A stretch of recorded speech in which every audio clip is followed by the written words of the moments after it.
Samedi 20 décembre. Voici Entre nous en rediffusion.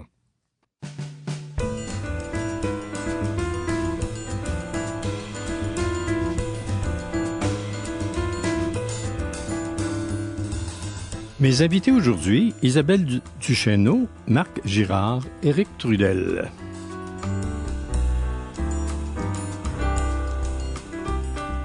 Bonjour tout le monde, je m'appelle Yves Houd et c'est avec plaisir que je vous convie à cette émission hebdomadaire 90 minutes à vivre ensemble, mes invités, vous et moi. Pour terminer cette émission aujourd'hui, il sera question d'un blog intitulé « Un homme dans tous ses états » avec Éric Trudel.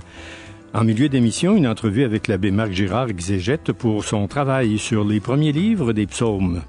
À la chronique « Le sens des mots », garrocher, gêne et grain.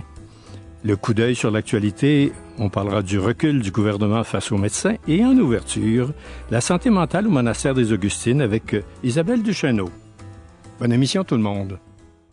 Éric Trudel, vous avez été lauréat de la première édition du concours des hommes qui changent dans la catégorie citoyen. C'était en 2024. Je vous avais reçu à l'occasion et vous prépariez une publication à l'époque, que ce n'était pas encore sorti, une publication qui s'est intitulée « Fais le mal, mais fais le bien ». Effectivement, et en sous-titre Recueil d'un homme dans tous ses états. Ouais. Alors c'est un peu ça. C'est un recueil de différents textes que j'ai écrits au cours de, je vous dirais même 30 dernières années, parce que il y a là-dedans des textes que j'avais de réflexion que j'ai écrit à un moment donné pour une chronique que j'avais dans un magazine. Il y a des textes d'humour, parce que j'ai fait l'École nationale de l'humour là plusieurs années, et des textes de slam qui sont plus récents, parce que je fais du slam à peu près depuis 5 ans, qui est donc un mélange de poésie.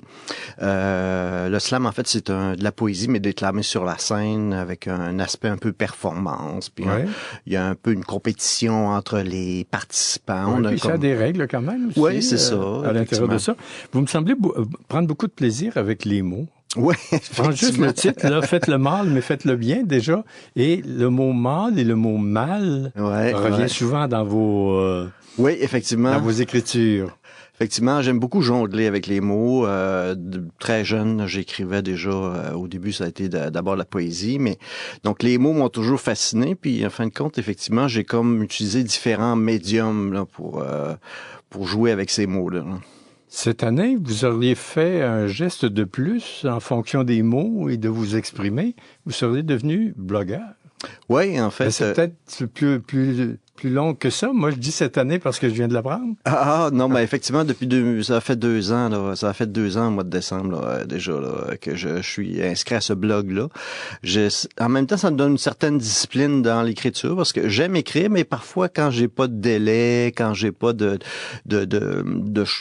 choses à rendre, des textes à rendre ou une prestation qui s'en vient, des fois, je suis un petit peu paresseux. Fait que, en mettant un blog, ça m'oblige un petit peu à écrire, là. Fait que, puis moi, ça me fait du bien. Fait que, mais quand même, j'allais dire, vous n'avez pas de patron dans un blog, c'est vous qui le gérez. Oui. C'est parce que vous vous êtes engagé à publier un texte par mois. Pas nécessairement, mais je me suis pas engagé, mais je me suis engagé un petit peu envers moi-même. Plus envers moi-même, mais c'est en même temps, effectivement, un peu pour me pousser à écrire. Là.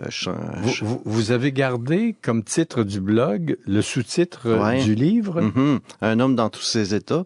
Parce que je trouvais que ça fit bien, en fait, avec les types de textes que je partage, parce que c'est pas seulement sur la masculinité, là, mais c'est un peu sur différentes thématiques, sur différents sujets, des choses que je vis, des choses que je vois. C'est même des fois des critiques de films que j'ai vus. Donc, c'est assez varié là, comme type de texte. Quelle est l'idée fondamentale de partager ça? En vous, là, pourquoi vous avez envie de partager ça?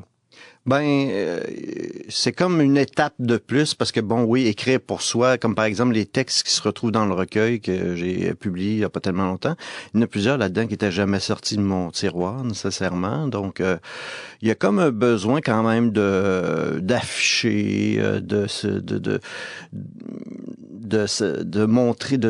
montrer tel qu'on est vraiment. Puis en même temps, c'est sûr, probablement un petit besoin de reconnaissance à travers ça aussi, là. En recevez-vous? Oui, quand même. Il y a des gens qui... À la mesure de vos attentes? Oui, je trouve quand même, là. Oui, effectivement. Bon, peut-être mes attentes, quand j'ai fait l'École nationale de l'humour, mes attentes étaient peut-être de faire carrière, là, à cette époque-là, là. Ça s'est pas réalisé, là, mais j'ai toujours écrit, puis aujourd'hui, ça me sert encore, bien sûr, l'humour, parce que j'utilise beaucoup l'humour à travers mes textes, là.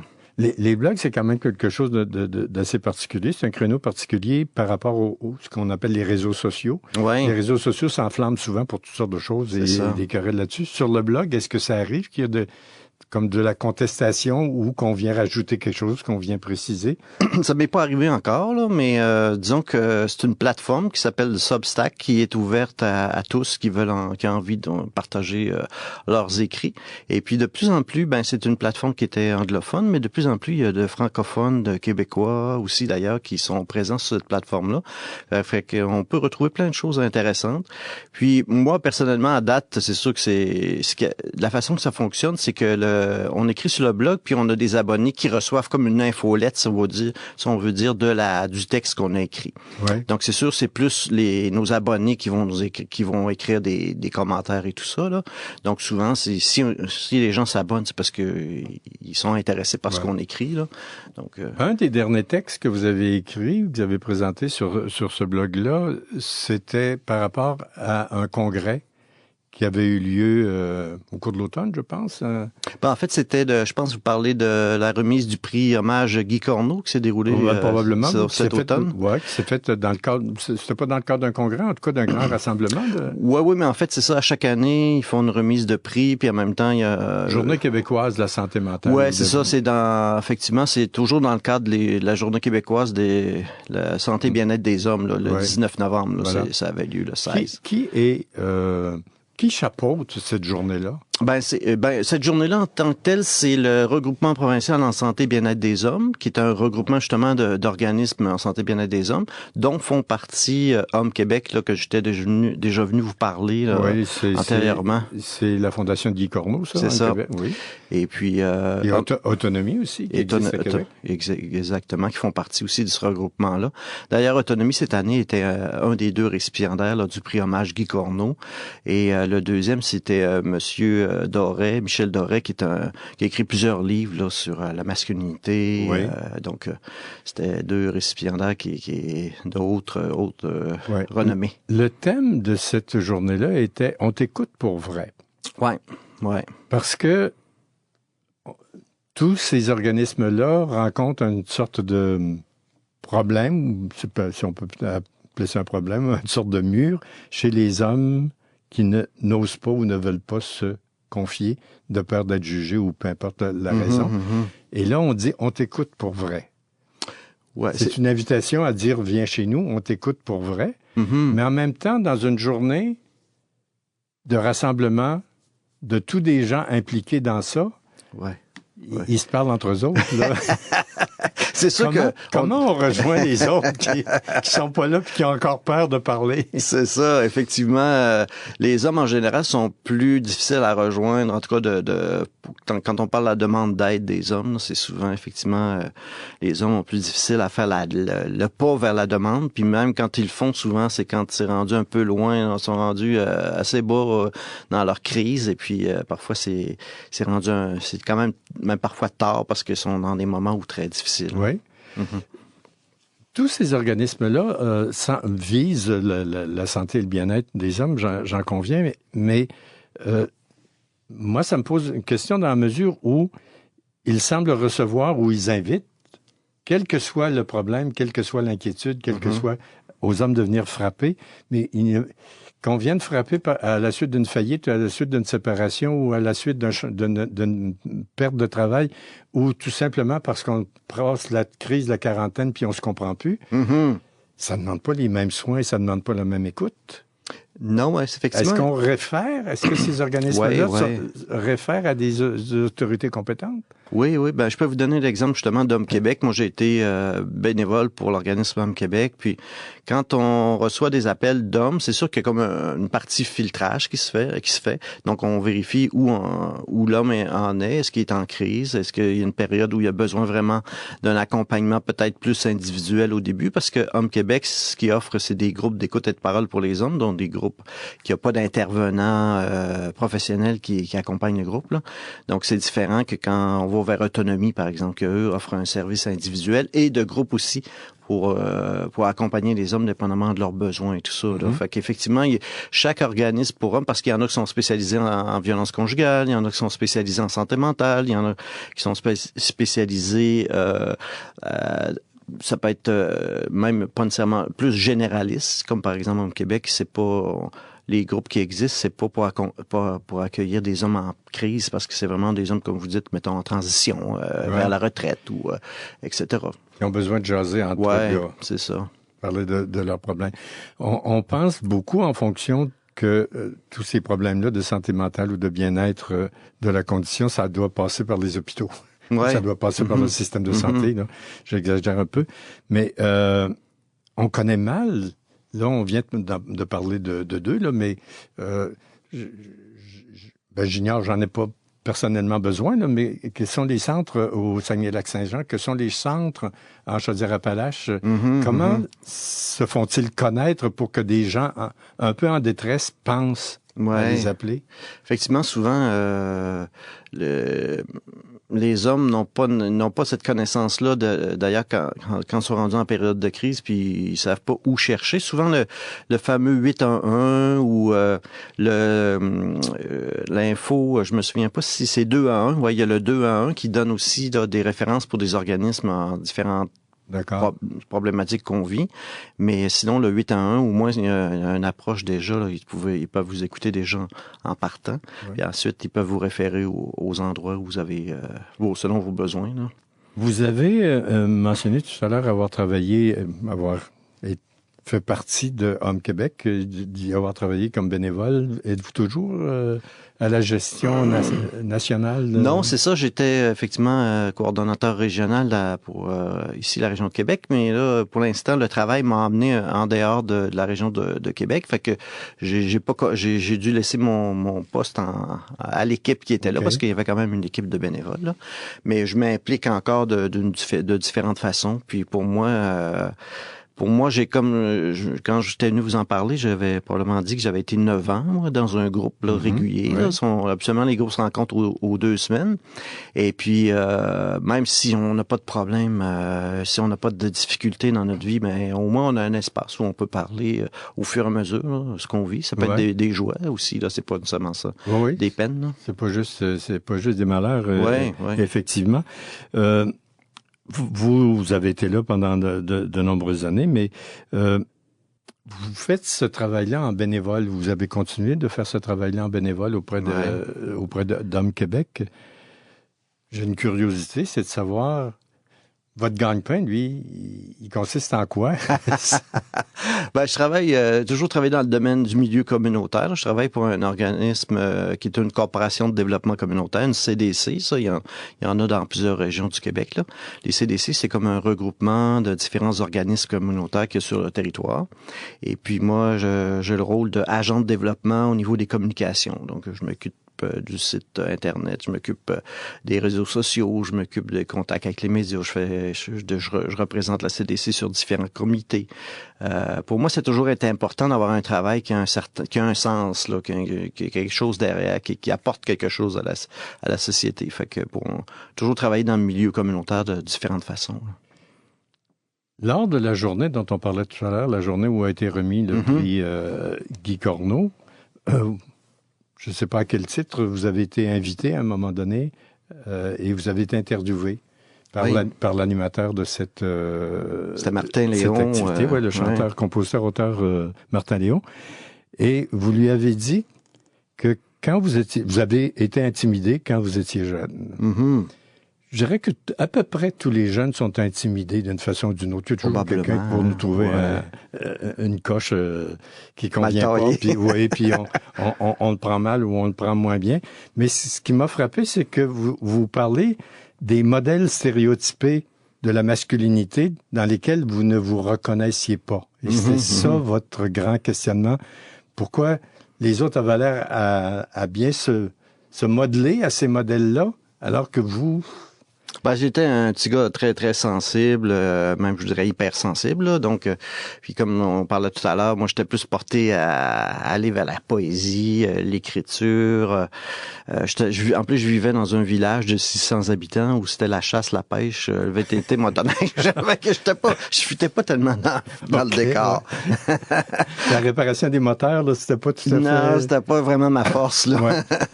Et le harcèlement venait... par rapport à ça, c'est que...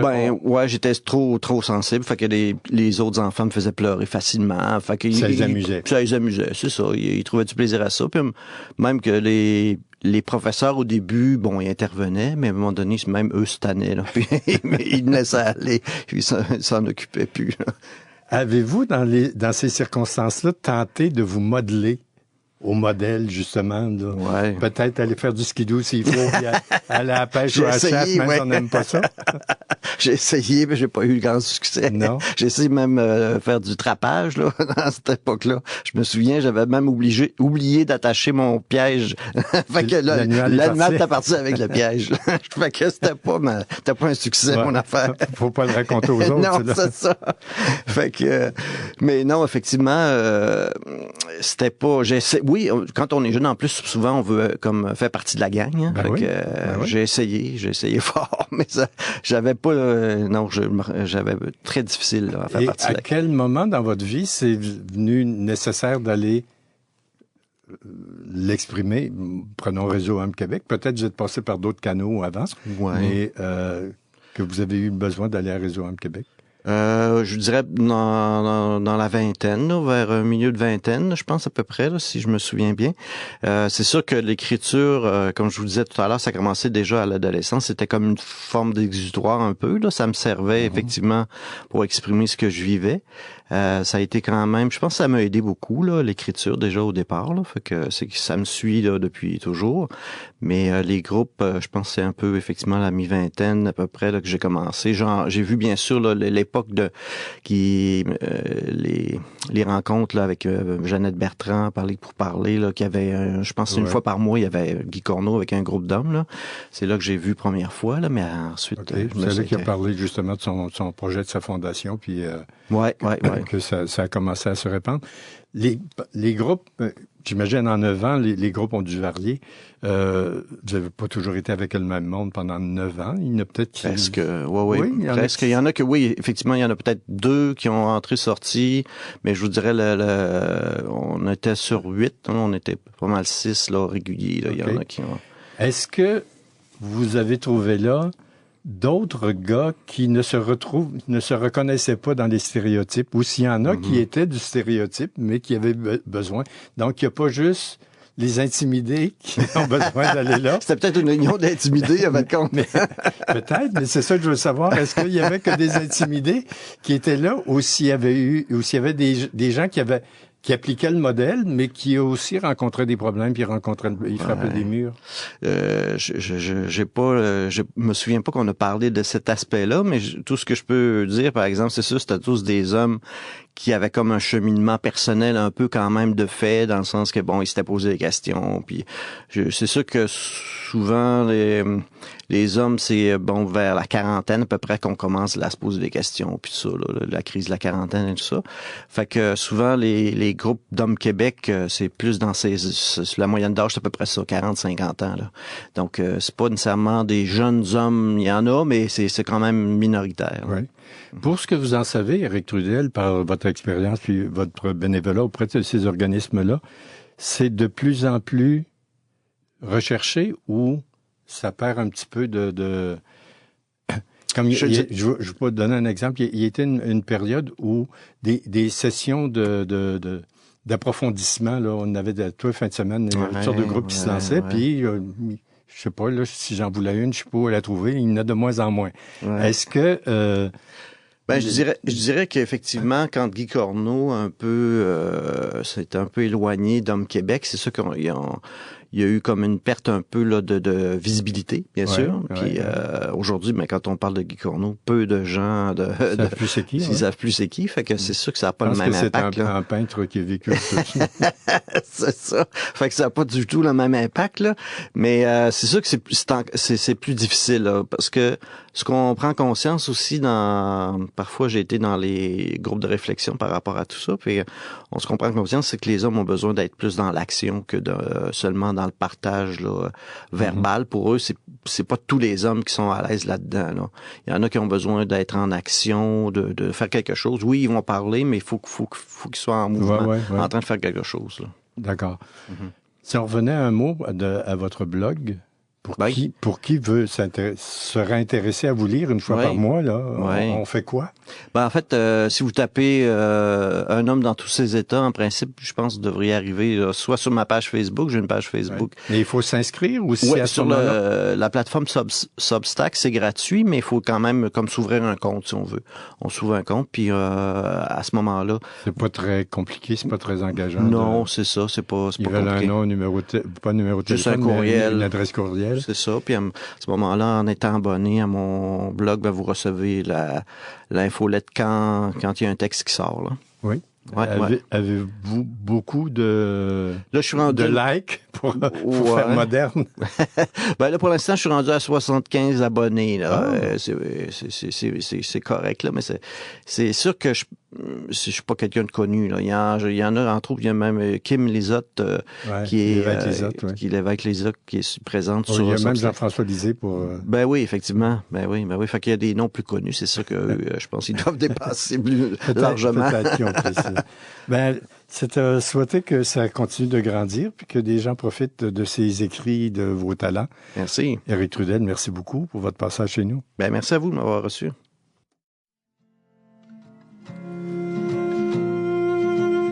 Hello, viens ici 2 secondes. Qu'est-ce que t'as, ma blonde? Sais-tu ton cœur ou ta tête qui te fait de l'ombre? Hello, tu sais ce qui serait cool, puis qui serait temps, c'est que pour une couple de jours, toi et moi on sac notre camp. Qu'est-ce que tu dirais si on faisait ça, si j'insistais pour nous amener là-bas là? J'ai pas de luxe à t'offrir, mais je t'aime à mourir. Et des soirs tu me fais peur, j'aime pas ça quand tu pleures.